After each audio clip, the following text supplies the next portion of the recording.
looking at school change system-wide, school-wide, and at the same time, you're still close to the classroom where everything is happening.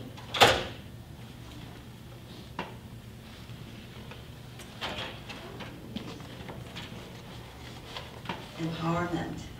And when we were first asked if we wanted to speak about our visible learning journey, I think for the past, this is the third session for the Empowerment Conference, I often wondered, what does empowerment mean?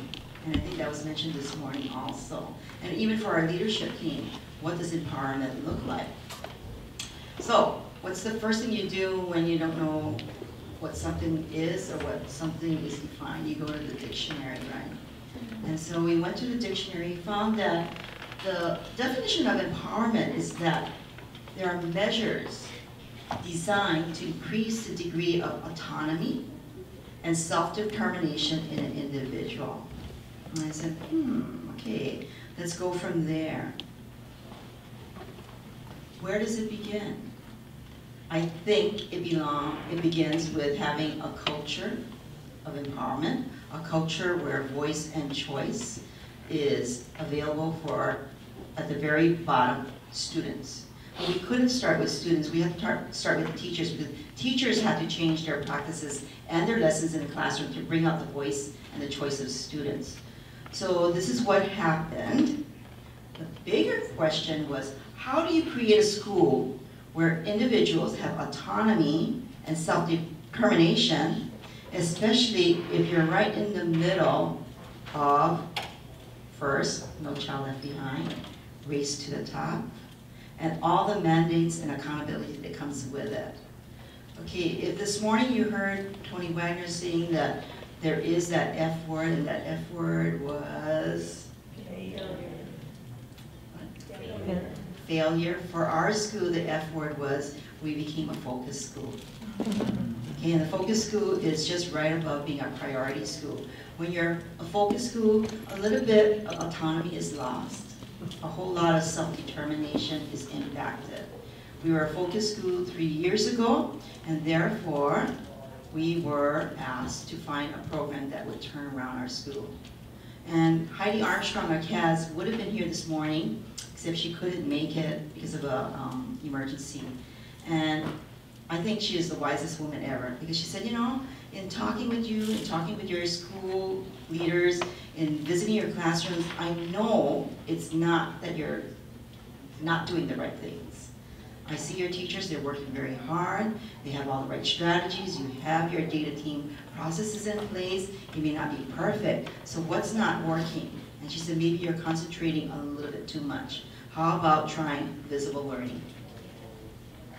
For all of you that don't know what visible learning is, it's based on John Hattie's work, and what he has done is really taken a look at all of the research, and he ranked those highest yield practices that will definitely make an improvement in student achievement. And so, we go to the next slide, because sometimes something very technical is being told you're going to adopt a program can have a very unexpected outcome. And what it was for us was, it was an adaptive outcome that really changed the culture of our school. Kaimiloa, and I've been there for over 15 years now. Prior to that, I was a vice principal of the school. I left for a year, went to Kapolei High as a vice principal, and then I just returned to Kaimiloa maybe 12 years ago and became the principal there. So, knew the staff well, the staff knew me well. It was a very, very congenial group. But we all know when you want to make change in a system, you have to move from the congenial to the collegial and have those hard conversations. Well, visible learning provided this for us. Where previously we had teachers just going through the motions of teaching, several practices were actually getting teachers excited about the art of teaching. And at the same time, they were validated by the science of teaching, which came from Hattie's work. Some of the practices from VL that made a difference is that one teacher at a time. So you're not going to move a whole school. You're not going to move 50% of the school, I would say your first early adopters is maybe that 5% of teachers. That something resonated with them in the professional development that we were going to, and they took it and they ran with it. And I would like to say that probably Cece and Amy were that initial 5% group. It is always, with a small group of individuals or the early adopters that will create that momentum that moves the school forward. The momentum increased, and that was in our first year, which would have been 3 years ago. And that sense of empowerment that teachers were beginning to get is that it comes with that burning desire to define who we are. So you give a little bit of empowerment to teachers. You give that empowerment to students because the teachers are empowered. And then you have this urge to, who are we? Who are we as a school? And that was just a natural second step. And what we did at that point was to define who we are. And as you can see, it's not a very good picture, but it did involve a lot of things. We advertised what our school is doing, even the smallest things. We applauded teachers and students in our school for the things that they were moving along on. And last of all, we advocated every small thing that was worth celebrating. The next step to that was branding. We wanted people outside of Kaimiloa to know who we were. And this is what we did. So what you're looking at is our new logo, which is on the left. And in the middle, we do have some of the examples of how we tweeted out to social media what we were doing. And the picture is normally really nice, but this projector is making it dark. Yeah. It's not that it's not that we're just highlighting the 5%. Okay? When we first did this, we could see everybody there. Okay. In our branding, and one of the first things that we did was we revisited our vision and mission statement. And you know what happens in schools? Every time you go through something new or you hear something, you say, you know what, we gotta toss out our vision and mission, it doesn't fit. And I said, no, let's wear it for a little bit while longer, and let's see what fits and what doesn't fit. So we really, really looked into our original mission statement, which is seek, learn, and empower. And the reason why we chose that many, many years ago when I first arrived at the school as a principal is that Kaimiloa does mean seekers of knowledge in Hawaiian. So that seek is very critical for us. And we had every teacher on staff break up into their little groups, and they came up and revisited and reconnected with the original vision mission statements that we had. And you see some of the samples here.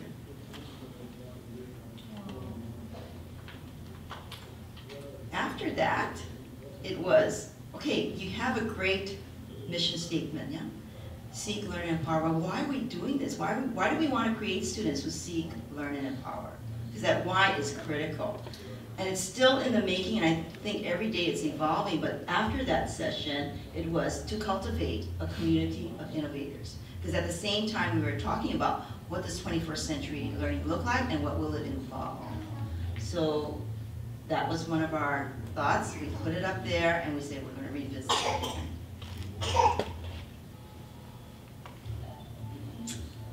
This morning you heard Tony Wagner talk about the general learner outcomes and how it's really neat that Hawaii does have already in place 21st century skills. When we took a look at their GLOs, we felt that it was kind of limiting because when you think about it, you would want everyone to be a quality producer, right? You would want everybody to be able to work collaboratively together. So we asked ourselves, what are those other skills that's going to really push the innovation and creativity that we want in our students? So as a staff, we did come up with 6. And this is under the direction and support from Corwin, because they truly believe too, what we call the soft skills now, or 21st century skills, visible learning says are dispositions that will create learners who are their own teachers. And the 6 dispositions that we came out with was persevere, communicate, be inquisitive, to be self-motivating, to be able to make connections, and it's not just the connecting of subject areas, which is integration, but it's the connection past learning, new learning, and more importantly, the connections we make with other individuals. And the last one we feel is really key for a good learner to have is to be able to self-reflect. The person that designed, and it's very, as a leader, you have to be very strategic in how you're rolling out whatever you're doing. So the person that designed all of these graphics was a former Kaimiloa student. And I really went out to find that person, and she was right there on our campus, because she is currently our speech therapist.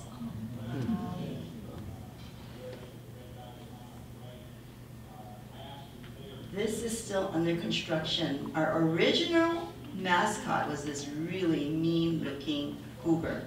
And I said, if our mascot is going to represent everything we want from our students, yeah, we're going to have to change our mascot.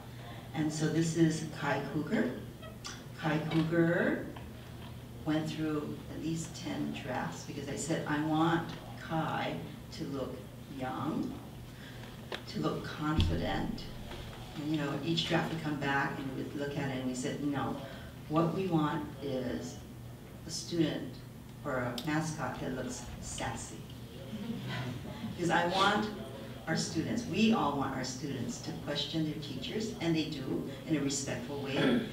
I want our students to be able to feel free to come up to me and say, Mrs. Hatada, why did we have to change to this uniform versus this one? Did you ever look at the content of the fabric? And they will tell me this. So we had to really offer 2 different t-shirts with the same logo. One is 50% polyester, 50% cotton, and the other one is 100% cotton, because as you all know, okay. The other thing that's really, really critical we found is, how many of you know that there's so many terms that you use within the school, and it can be very easily articulated right out there, data teams. Analyzing data, student voice.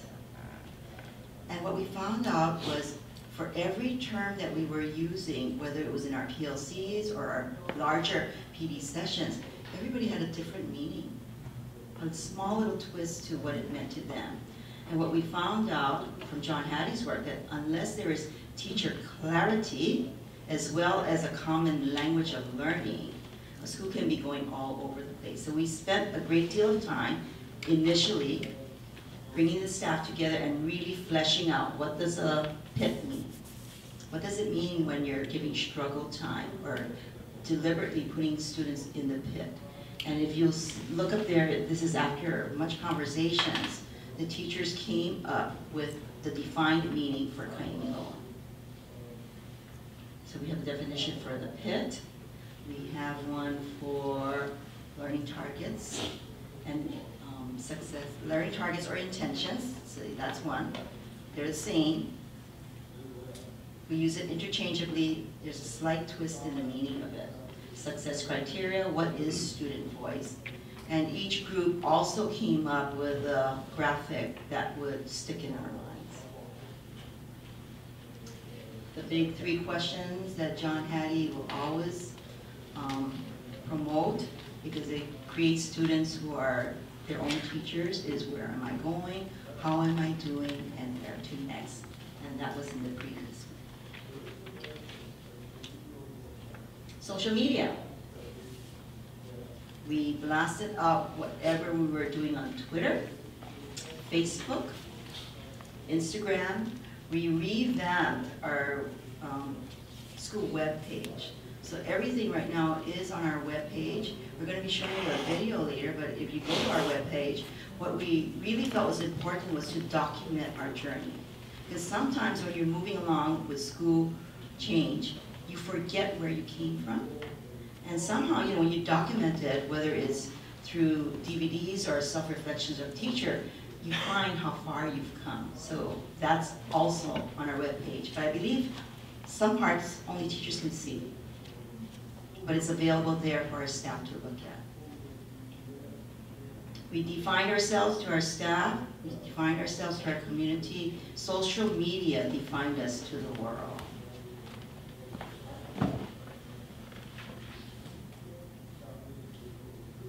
This is how we evolved. That was our original uniform. It's the paw of a cougar. After much talking and everything, we said, okay, we wanted one logo for everything that goes out on social media, and that's one that's in the middle, and it's also on our t-shirt. The mascot is something that's internal, and it has meaning for our students only.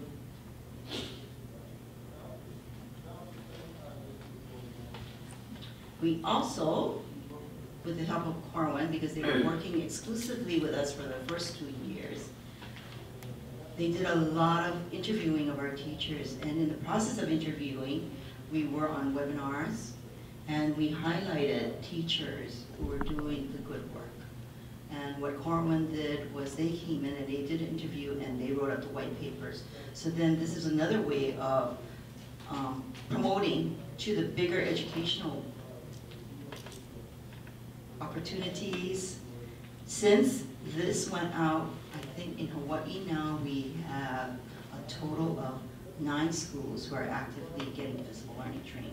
And it really started out with social media, hearing the word, and then I think the white papers really help, because then you're hearing from individual student teacher voices. So we have Kevin Ashraf, who did one, and Teresa, who's a 6th grade teacher, and I think there are several others that we could. Okay, so key question. Now we're wrestling with creativity and innovation. We've dabbled in it, and we're really at the surface level, but how does one get from autonomy and self-determination, or that empowerment piece, to innovation and creativity? And one of the great quotes that we follow is that creativity is thinking up of new things, and it's constantly thinking of these new things, whether it's within your small leadership team or with your grade level. The next step is innovation is doing new things. So that's the actual work that happens in the classroom. And this is our story, so we want to share it with you. I'm going to turn it over to Chad now, who's straddling being a coach and now being a budding administrator. Chad? Okay, so just to kind of recap what Deb's been talking about, we defined empowerment at the very beginning as autonomy and self-determination. Deb shared with you kind of our journey, our background story. We needed to first figure out who we were. And that was part going through the logo, taking a look at all those things. Because schools change over time. Deb's been, like she said, she's been there for about 15 years, but staffs change, ideas change. And so kind of revisiting all of those things kind of helped us to define who this version of Kaimiloa is. So that's that first question. She was talking about Hattie's 3 questions. Okay, so how are we going? We have to kind of take a look at ourselves. Where are we going? It's a little bit hard to see, but when we stopped and we revisited our mission and our vision, our seek, learn, and empower. You can, hopefully you can ask everyone at Kaimiloa, what's our mission, what's our vision, and they're able to tell you these things. So now we have a focus.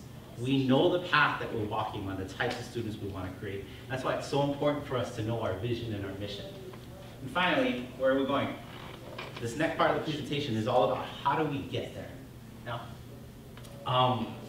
sorry, the last part, I forgot one thing. The last part of our vision is to empower our students. And Deb talked about our 6 skills. When our students leave Kaimiloa, we want them to be able to have these soft skills that will empower them to be successful in whatever situations that they come into and face. And it's super important for our students to have that. Okay. So how do we get there? So for us, there's 2 ways that we've chosen to get there, to go on our path. They're technology and visible learning. So I'm going to talk to you today first about technology. So at Kaimiloa, we're in the 2nd year of our one-to-one deployment. Every student at Kaimiloa Elementary either has an iPad or a Chromebook. Every student has one. Yeah. This is one of our biggest classrooms. There's, I think, 50+ students in this classroom. This is our learning spaces classroom. There's 3 teachers. You can see 3 different smart boards built within the classroom. So when Deb decided to go one-to-one, she understood that technology was an accelerator to learning, that it was important for our teachers to have the technology and our students to have the technology and use it because it would bring out this innovation and creativity that we were searching for. But what Deb did was very different. A lot of times you'll buy these devices and you'll go out and you'll get someone to come to your school to teach you about professional development, or you send your teachers out to GAFE conference and all these schools of the future to learn things. What Deb did instead was she brought the people to Kaimiloa. 2 years ago, I was leaving my position at the state office and I was looking for a new position. And during the teacher transfer period, I looked and it was something odd. Tech positions are rare to come by to begin with during teacher transfer. And all of a sudden, this little school in Eva had 3 technology coaching positions posted. Not only did they have 3 technology coaching positions posted, but when I called and I asked, are we going to be tech coordinators? Deb said, no, I already have a tech coordinator, plus a full-time assistant to the tech coordinator. There were 5 people for a school of 650 that was going to focus on technology. That was one of the reasons that I decided to come to Kaimiloa. She also brought over Liz Ewan and Gordon Wong, who was already there, had come from Waikele as a tech coordinator. So the 3 of us were the professional development that Deb brought in. Now, us being at this school really helped us to move forward in technology because it wasn't a drop-and-go lesson. We knew what the teachers were doing, and we matched the technology to what they were doing, and that's important. Technology is a tool. You don't build your lesson around technology, right? What's the teacher doing in the class? I think this technology would either make your life easier, maybe engage the students, or would fit perfectly for the lesson you're doing. So that's what we were able to do. One of the other things that we kind of stumbled upon was, how do you do professional development for teachers? You don't have the time to do it. So how we did Tech PD was we created the GAFE Dojo. Liz Ewan had this great idea of doing it this way. We sat down, Liz Ewan, myself, and Gordon Wong, we sat down and we mapped out all of the skills that we felt teachers needed to learn to be 21st century literate, and we broke it down into months, and then we broke it down into belts, and that's our dojo. So you started on a white belt, and you ended up on your black belt. There was an extrinsic motivator we used. If you got to the black belt and you completed it, you got a brand new MacBook Air.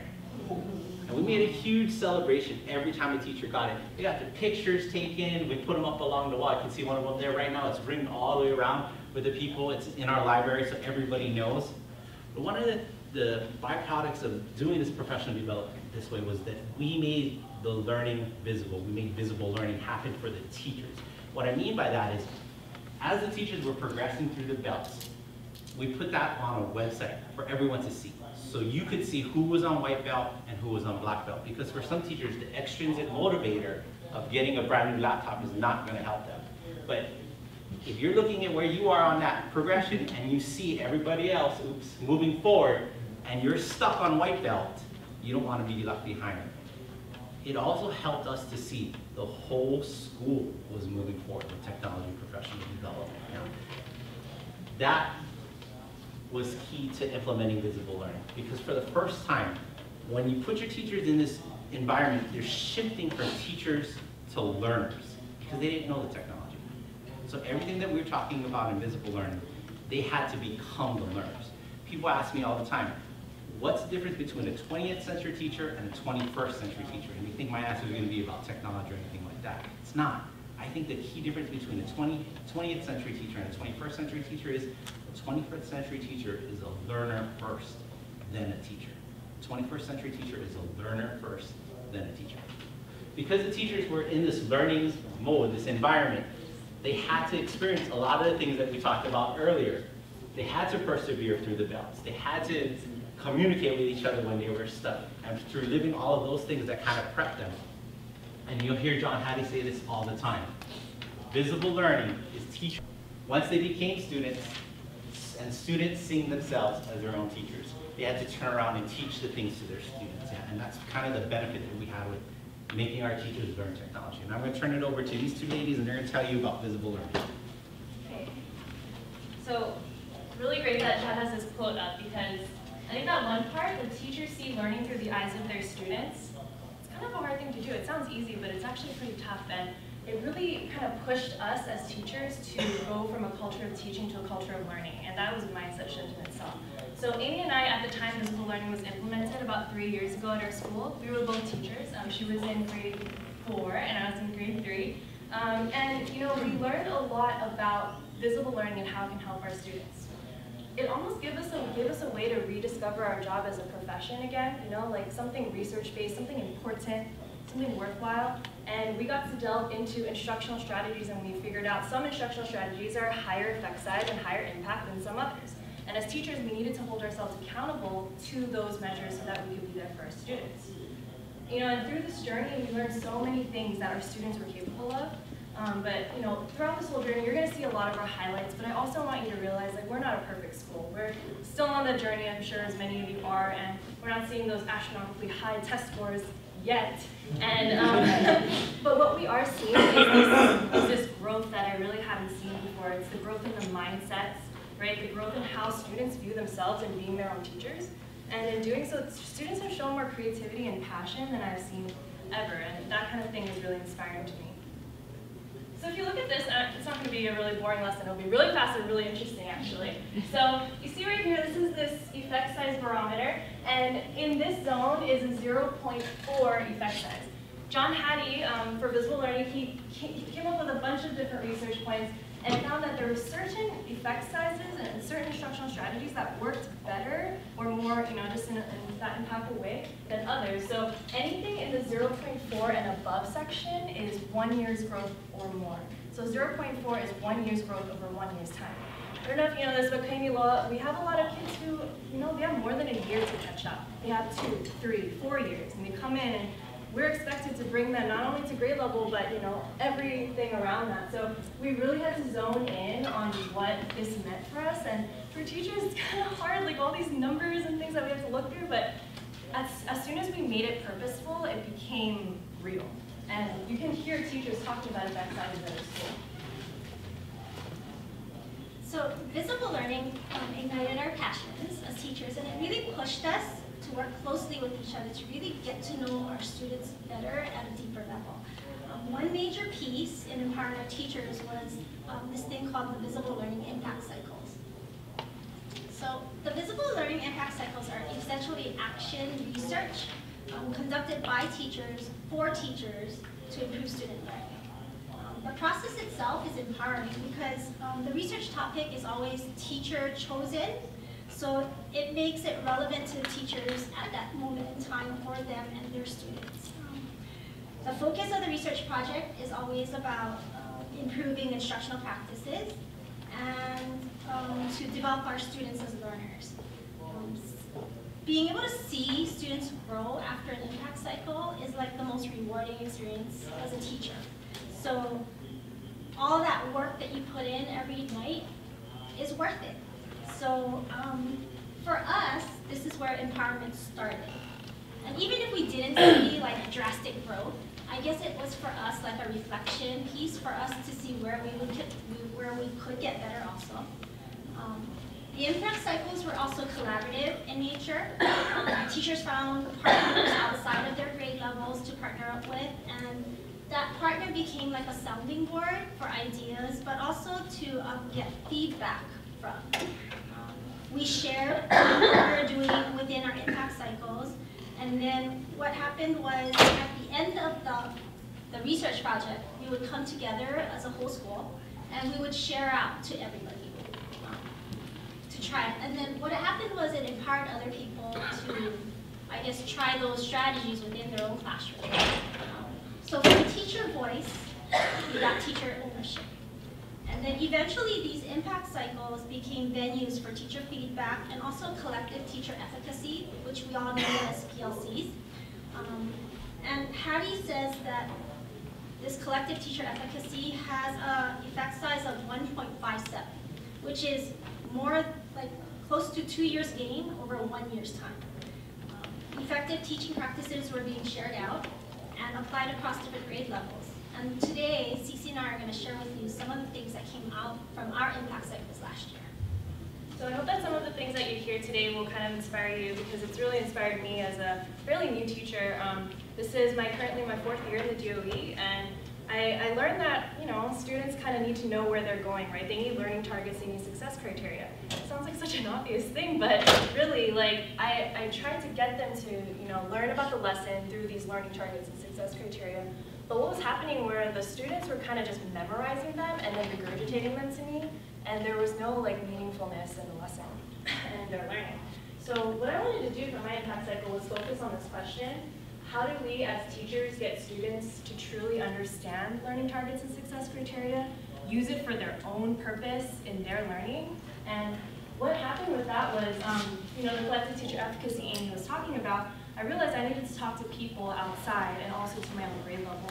So what they said was, well, Cece, your classroom is kind of built off this culture of student voice. Like, why don't you use that and actually ask your students to help you construct the learning targets with you?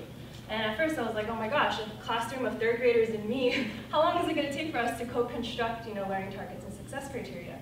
But even though it did take a little bit of time in the beginning, it really showed kind of this big impact for them. So I'm going to share with you a little bit about that.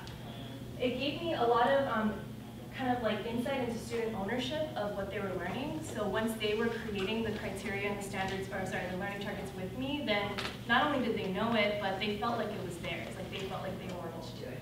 So the first thing I did was for every single math lesson for the rest of that year, I co-constructed learning targets and success criteria with my third graders. Really, really tough stuff, but really interesting, the things that kids can come up with if we're all doing it together. So we actually came up with the learning target together and then our success criteria. The 3 boxes just show you, like, in the beginning, middle, and end of a lesson, where you think you're at, whether you think it's just right, medium, or challenging. So the kids were sort of self-assessing along the way. And I'm going to also share with you how things sort of changed with the students when they were doing this. So I found that when I did this with them and actually sat them down together, students became more purposeful with these learning targets. And it started to empower them, and I started to see things and hear things from them that I hadn't heard before. So in every impact cycle, you have to start off with some sort of data. So in the beginning of this cycle, only 2 out of 25 of my students were able to give me a strong understanding or definition of learning targets and success criteria.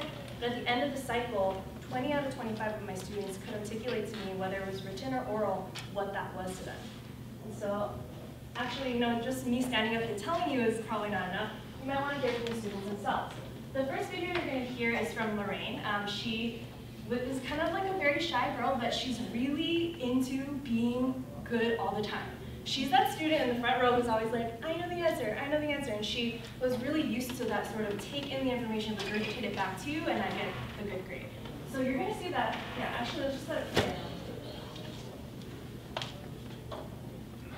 My name is Lorraine, and co-construction criteria and learning target helps me by the co-construction criteria helps me know what to do. So this is Lorraine at the beginning of the impact cycle when I just introduced what what co-constructing was, and I just told them it just means coming together, and you know. But you can already tell she just wants to get the right answer, so she's looking on my computer screen to see if there's a definition somewhere. She's even kind of saying the word co-constructing incorrectly, right? So I saw this intense growth from her at the beginning of the cycle to the end of the cycle. She's on the very right side with Tatum and Phoebe. So this is what kind of, just listen to, I guess, her and what the rest of them have to say about what co-constructing is and how it helped them. Hi, my name is Lorraine. Hi, my name is Phoebe. And hi, my name is Sarah. To me, a learning target is something you need to meet to accomplish your goals for the end of the lesson. And do you get the learning targets from the teacher? Does the teacher tell you every learning target? Sometimes the teacher tells you, and sometimes you have to make it your own. Oh, okay. Can one of you girls tell me more about making your own learning target? What is that called? It's called co-constructing. What does co-constructing mean?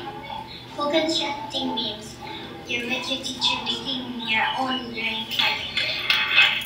So you're making the learning targets with the teacher? Yeah. Why would we do that? So, Phoebe? So we actually know what the lesson is, and we know what about it. Because if you just tell us, then we won't know anything.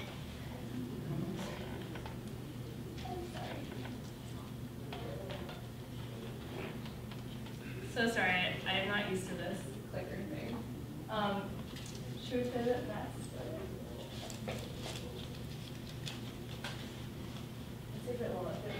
Hi, my name is Deb. Yeah. Don't say our own words. own language. Yeah, in your own words. Okay, yeah, I agree. Okay, so if you kind of notice, the kids are kind of more like confident in what it is, and but not only that, the language that they used in here, it kind of went into certain projects that we did, and some things that just came out of nowhere. Like I didn't even tell them to do these projects. A learning target. For example. Hi, my name is Doreen. For example, this. Okay, if you DOE teachers or maybe even other teachers know about the reading log, this wonderful thing that we find crunched up in the bottom of a backpack, and it's like, here you go, Ms. Chung, I did my homework, right? And they just probably penciled in whatever. It became so hard to keep track of that because kids were not motivated to fill this out. I don't know what it was. Maybe it just seemed like kind of old school to them. I don't know. So one of my kids came up to me and said, Ms. Chung, I made you a digital reading log on Google Slides, and I was like blown away. I was blown away first, and then he blew me away even more because this learning target success criteria slide that he put in himself, besides all the little rainbow slides at the bottom, he told me it's empty, Ms. Chung. Why? I asked him, why is it empty? He's like, I want to co-construct it with the class. And I was like, what? What? Stop it, you're going to make me cry, you know? Like, you're doing amazing. But I asked him, why do you want to do that? And he said, because I want the kids to use it. Like, I want them to actually use it, and I want them to know what it's for. And that kind of thing just really, you know, it keeps motivating me. Reflective about their learning and to be aware of how they were doing in the subject area of math. So what I did was, as a grade level, we created this thing called a learning progression for our math modules. A learning progression is basically like a roadmap that tells students like what they need to accomplish in order to reach mastery of that unit or that standard. So there's usually a route that they follow and all the skills are listed. The learning target explicitly tells students what success looks like at the end. And once students know this learning progression and they know what success looks like, they're more apt to set goals. And they're more apt to be able to answer those 3 questions of where am I going, how am I doing, and where to next.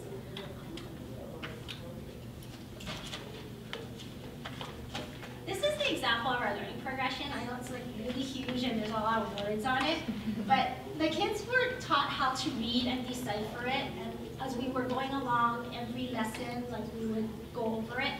So the top part, you see there's the standards listed, and then for every column is a lesson in our math, in our Stepping Stones unit. And so what happened was the kids learned how to use that to color code after the end of every lesson, red, yellow, or green, depending on where they were at the end of the lesson. And they would just color code it for us. After they finished doing that, the next step was, you know, like some kids would just color code themselves green, even though they were red or yellow.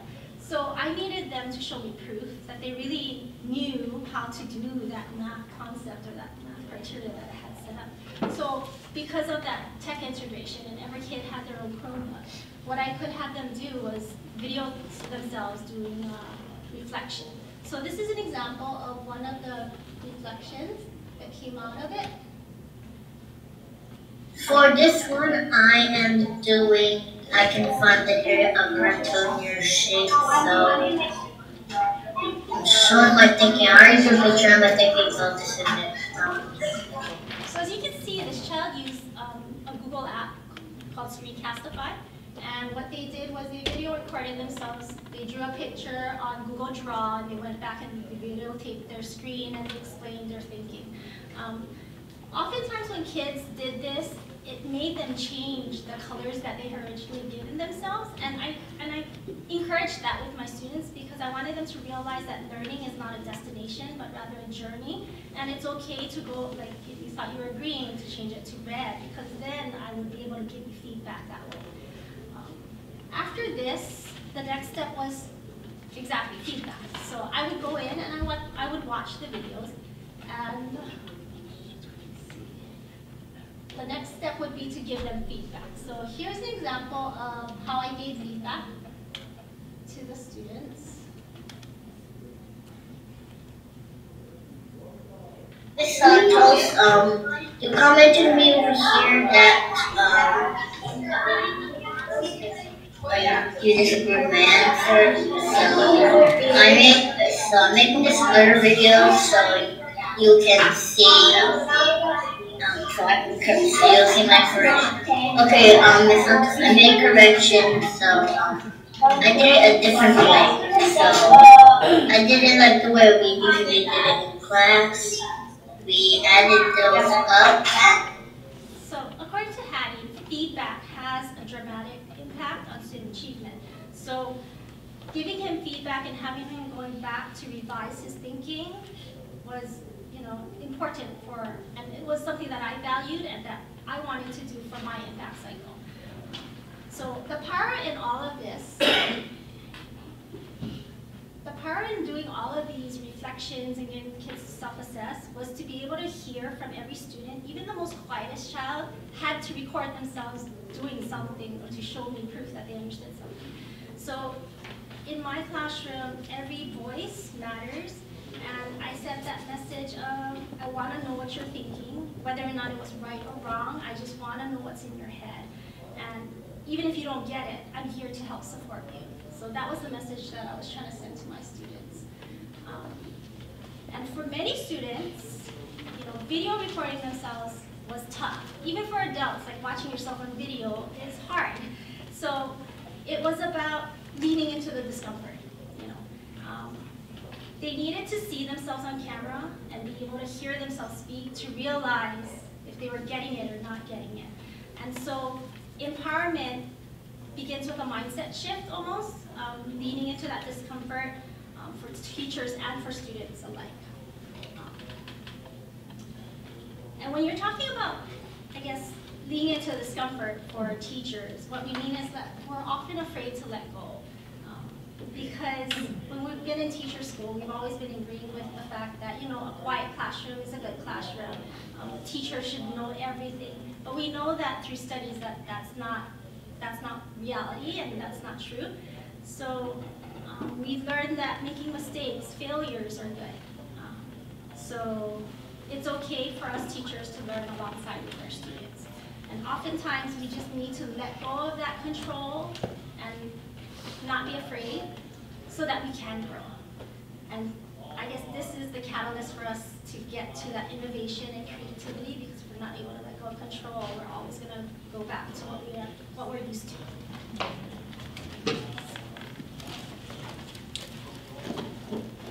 So I know that we're running short on time, so I'll try to zip through it, but please feel free to stay at home with you, like we'll be here for after. So exactly what Amy said, we had to lean into the discomfort, right, as teachers, and then we had to give our kids there's the opportunity to do that. So as coaches now this year, we tried some new things that were kind of risky and kind of scary, but they showed up to be pretty amazing stuff. So I'm just going to share a couple of them. So for example, right here, this is a kindergarten buddy with his 4th grade older buddy, and they usually do Santa letters where the 4th grade buddy writes, he pretends he's Santa Claus and sends it to the kindergartner, and the 4th grader's learning about perspective. This year, Amy, with her grade level, or that class, decided to freeze the letters and put it in the freezer, and then actually have the 4th graders and kindergartners working together when that letter was delivered. So when that letter was delivered, can you imagine a kindergartner grabbing that cold letter and being like, oh my gosh, this is really more cool. And so what was cool about that was this child, Angelo, he's a 4th grader, he said, wow, look how happy they are. Look how excited they are. He had never put himself in the shoes of a kindergartner before and felt that excitement. And so we were slowly starting to unwrap what is that missing link between creativity and innovation and all these things that we're trying to do. It's empathy, right? It's putting yourself in someone else's shoes and feeling like you're needed to be there. Right here, the Talkie Making and Coding Talk Robot. Last year and the years past 3rd grade, we've always done a goods and services unit. We've always created something and sold it at a fair using fake money. We learned about economics, all of that. This year, I pushed a small group of the students to go beyond that, and I said, start with something that this community needs. What does your school need? What does your class need?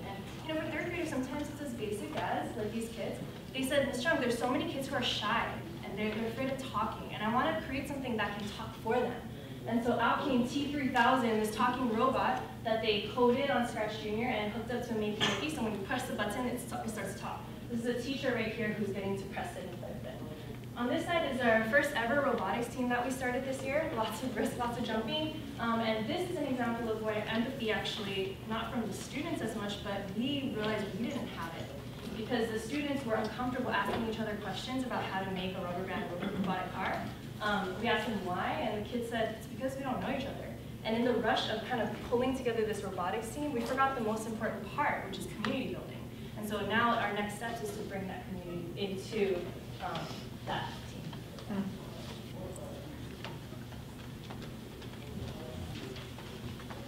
Okay, so today we started off with empowerment. We said autonomy and self-determination. If you provide for that, you're going to get to empowerment. We're still moving along. We know that all of this is involved in creating a school culture that is willing to move forward. And the next step is to really look into that empathy piece, because that came to us as aha, I would say within the last month and a half. And to hear Tony Wagner say it again this morning was like, okay, validation. We want to share with you at the end a video. This was created by one of our former students of Kaimiloa. He's now at Campbell High School. And we captured just a portion of it. If you want to see the full video, you can go onto our website. But what we wanted to get across is, if you provide the environment, will the teachers get it? And I want you to be the judge of that, okay?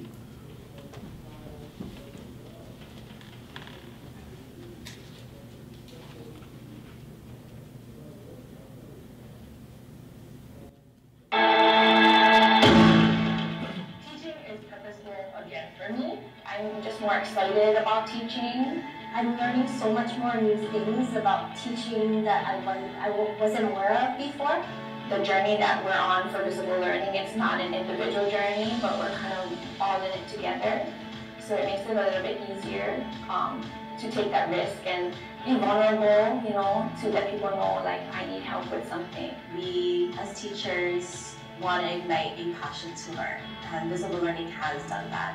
It's ignited my passion to learn, and it has ignited the students' passion to learn. And I can just imagine as we keep going on with visible learning, how much more we'll start seeing from students and from teachers themselves as well. It's given me a different lens to see the students through. It's helped me realize what impact one person can have on another person. It's definitely what I would want my daughter to be. You know, I would want her to be a visible learner. Every day I go home, I still want to come back to work the next day. Like, there's always something that I want to change or make better, and I always reflect on what I can do better so that tomorrow it'll be a better day or a good day. Good morning, boys and girls! I love it. Thank you. Okay, so we are here for our first quarter award assembly, which is for our dispositions of persevere and communicate. So this is our first ever award assembly for our dispositions, which we are very excited about. Here at Kaimiloa, we believe in teaching your students all the academic things that they need, but we also want to teach them the soft skills that they need. Because when they move on and they leave us, they go to Lima, they go on to Campbell, they go on to college, it's those soft skills that they're going to need. Mr. Nacapuy said the soft skills that these building you folks are going to take you very far.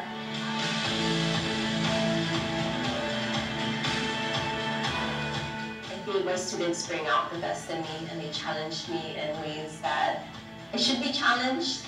And I start to realize that I'm more than just a teacher in their life, and that for some, I might be that one person who believes in them. When you think about it that way, it's a very impacting feeling inside that you have the capabilities to change the person's life. And I think that's why visible learning has been such a great inspiration in my teaching career, because it's teaching them to just be good learners and effective learners, and learners who don't stop persevering and striving and just becoming better people in this world. And when you start to focus on those qualities instead of just the content, you see change. And if I can empower students to feel that way about themselves, then I know that they'll go somewhere in life, and that they'll do something that'll make a difference in this world.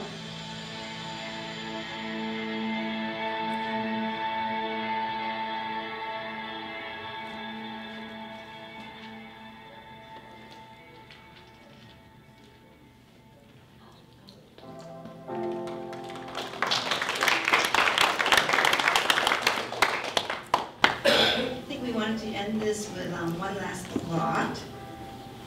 Through all of this, what we found is empowerment comes from the ground up. And as leaders, you provide the opportunities for your teachers to have that voice, to practice what they know best, which is teaching. And it's really, really great that I think, we're at an empowerment conference where the governor on down, they're willing to provide this for all schools. Thank you very much for coming here this morning and listening to our journey. Thank you.